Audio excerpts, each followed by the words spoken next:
Il est 11h30 sur Europe 1. On passe au journal de la santé maintenant avec Anne Cazobon. De nouveaux droits pour les personnes en fin de vie. Le mélanome serait plus agressif sur les peaux noires. Enfin, gigoter serait bon pour la santé. Et le chiffre du jour pour terminer. Mais d'abord, on commence avec notre planète qui vit à crédit depuis aujourd'hui, ce lundi 8 août. Oui, aujourd'hui, c'est l'Overshoot Day, le jour où les humains consomment plus de ressources naturelles que ce que la Terre peut leur fournir. Si nous vivions dans un monde idéal, à partir de ce lundi, aucun humain ici-bas ne consommerait plus rien, ni eau, ni fruits, ni légumes, ni viande, ni quoi que ce soit, et il n'émettrait plus un seul gramme de gaz à effet de serre.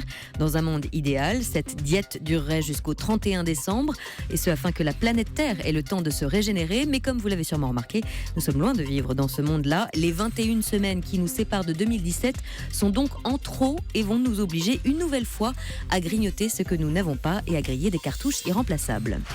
De nouveaux droits pour les personnes en fin de vie. La loi Claes-Leonetti est entrée en vigueur avec 2 décrets et un arrêté publié au journal officiel. Elle permet à chaque patient d'exprimer des directives anticipées concernant sa fin de vie. En clair, il s'agit d'un document administratif qui permet de donner des consignes au personnel soignant. Le rédacteur doit indiquer s'il souhaite ou non que les médecins le maintiennent artificiellement en vie, s'ils doivent poursuivre ou non les traitements médicaux. Il peut également demander à bénéficier d'une sédation profonde et continue jusqu'à son décès. Le mélanome serait plus agressif sur les peaux noires. Le mélanome, c'est cette tumeur maligne qui se développe à partir de cellules de la peau appelées mélanocytes. Eh bien, selon une étude américaine, le mélanome serait particulièrement agressif chez les patients afro-américains. En cause, un dépistage parfois trop tardif et même quand il est précoce, le mélanome est plus agressif pour les peaux noires. Les médecins rappellent également que ces peaux sont particulièrement sujettes aux coups de soleil. Et puis aujourd'hui, c'est la journée internationale du chat. Oui, impossible de passer à côté. Oui, même ici, même si personne ne sait pourquoi nous célébrons aujourd'hui nos amis félins, il semblerait qu'il faille d'ailleurs chercher du côté d'Internet pour trouver un semblant de justification avec le phénomène des lolcats et des stars qui s'affichent avec leurs chats sur les réseaux sociaux.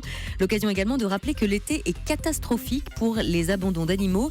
Les associations de protection tirent la sonnette d'alarme. À Bordeaux, par exemple, l'association de défense des animaux Vénus, soutenue par la Fondation Bardot, est submergée par les appels depuis le mois de juin. Le gérant parle de 10 à 15 appels par jour, ce qui représente une vingtaine d'animaux abandonnés par jour. Pour lui, l'une des solutions serait de pénaliser beaucoup plus sévèrement le délit d'abandon, actuellement passible d'une amende allant jusqu'à 750 €. Oula, il est énervé, pas content le chat. En même temps, on le comprend, vu les nouvelles dramatiques que vous nous annoncez sur ces abandons. Avoir la bougeotte serait bon pour la santé. Oui, tout vaut mieux que la sédentarité, on le sait, et même gigoter devant son ordinateur ou même en avion serait bénéfique pour le débit sanguin, mais aussi préviendrait des risques de maladies artérielles. En effet, selon une revue médicale, cela permettrait de maintenir une bonne pression artérielle.